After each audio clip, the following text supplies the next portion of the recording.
Guys, if you've been a fan of my channel for a while, you know the love that I have for Ridge. Our collaboration with Ridge has been an awesome union, which has turned into a great friendship. So it should be no surprise that Ridge has leveled up once again. The best wallet that you can buy just got a little bit better. Ridge is now offering a limited edition Bad Guy Ink wallet. If you haven't tried the Ridge wallet yet, now's the time for you to change your pocket game. The Ridge wallet, it's light, sleek, industrial, and is now Bad Guy Ink inspired. Guys, it's a game changer. You're gonna love it. But if you don't, there is a 90-day free trial. These official Bad Guy Ink wallets are limited. Only 1,000 wallets will be made, and a percentage of the sales will go to Hire Heroes USA, an organization that helps military members, veterans, and military spouses to find new careers. So go to ridge.com to order yours today. Make sure you use the promo code Chael to get this special deal. Where I am today, and where I'll be in a year, and where I'll be 10 years, is the same place that I started in 1993 as far as it has to do with this sport. I'm a fan. That's who I am. That's what I love these moments. I will be slightly down tomorrow. Depressed might be a strong word. But I will definitely have a hangover. I will have the blues when I wake up because the event's gone. I'll have to look forward to the next event. I think that you guys could relate with that, right? Like last night, I'm up extra late. I'm excited. Jon Jones has been out for 3 years. Now, forget about where Jon's skills are. You have to do that. You must go down this journey with me, or you're not going to fully understand what you just saw. Whether Jon got better in the last 3 years or he didn't, whether Jon putting on size made him more powerful and made him a better athlete, or it didn't, whether Jon put in the time, he had the dedication, he lived in the practice room, he worked with the coaches enough, or he didn't, is subsequent to one thing. What's he believe? That is the number one question. The number one question is, what does he believe? Does he believe he's as good as he once was? Does he believe he put in as many miles? Does he believe he sparred as many rounds? Does he believe he listened to his coaches and he was disciplined enough to be a world champion? That's not what he says. By the way, that's what I don't want you to... that's what a fighter's supposed to say. And of course, these fighters are confident. They're all completely confident. No, they're not. None of them are. Ciryl Gane was not completely confident. Just for example, most people aren't. How would you be? How would you be completely... How would you know if you're going to get tired 20 minutes in? How would you know if this guy has more power than you could deal with? How would you know if you can stop his takedown? I mean, just by example, right? It's one of these things to talk about confidence. It's another thing, does the guy actually have it? For Jon to be able to go out, to overrun Ciryl Gane, to do it in record time. I mean, this was stunning. This was stunning. I personally didn't give Jon a wonderful competition. I give him a hell of a lot more time than Ciryl Gane did. Ciryl wanted out. I don't say that to put Ciryl down. That was the guillotine. He was losing oxygen. We wouldn't expect anything from anybody, right?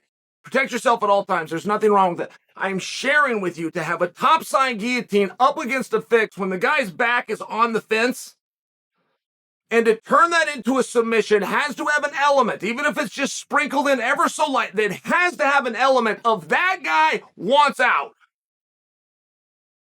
And for Jon to be 3 years out, not to be active, to be in a new weight class, to walk out last, doing all of that in front of a sold-out arena and on the heels, imagine what the energy was.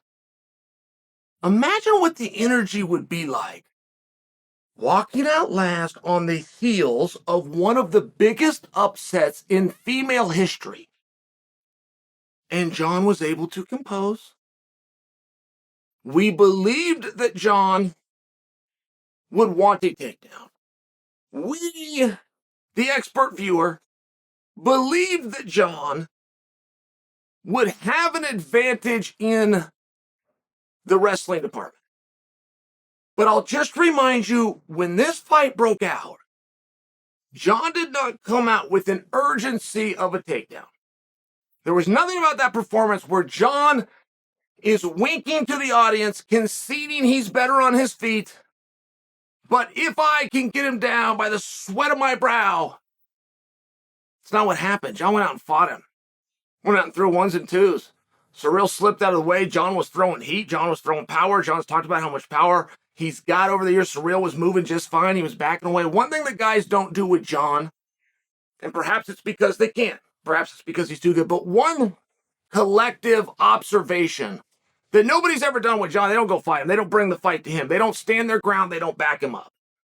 Anyone Jon has ever fought, Jon strikes first. Jon touches his opponent before the opponent touches him, and the opponent backs away. And until you have somebody that's going to stand their ground, and standing your ground and being a man against Jon Jones does not guarantee you victory. It doesn't guarantee that you make it longer than Ciryl did. I'm just sharing with you, you're not going to beat Jon, and whoever comes along that finally does beat Jon will not be somebody that turns and runs away from him. It's not somebody that's going to sidestep, go lateral, go backwards, or they're going to stand their ground, or they're going to go forward. They're going to have to walk out there with courage that I can deal with you. Here's my skills. But when you walk out into a competition, before you test who's got the skills, before you test who's in shape, before you test who's got the power, before you test who's disciplined, before you test who's better, and you start backing away, you're conceding from the jump. You're reducing whatever skills you have. You are reducing. You might as well be putting a blindfold on. And every opponent that Jon has ever had, it's just a collective observation.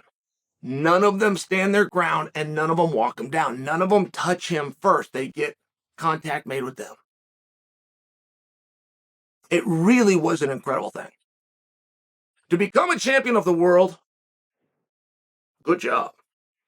Ever in your life, any sport, any way, however you did it, if there's politics, if there's bureaucracy, I don't give a damn. If you win a world championship, good job. Can we agree? If you win a world championship at 35 years old, great job. Can we agree? If you win a world championship at 35 by stoppage in the first round without ever getting hit against an opponent who, when the line opened, was the favorite. Even if that changed within 30 minutes, which it did, the guy was still the favorite at one point. He doesn't put a hand on you. You get rid of him. You take the strap away. He's younger than you. He's more active than you. Good job. Can we agree? And if you do all of those things without having a gym, when we were told that Jon was asked not coming to the gym, we know that Jon switched management. We know he went into a weight class that he's never performed.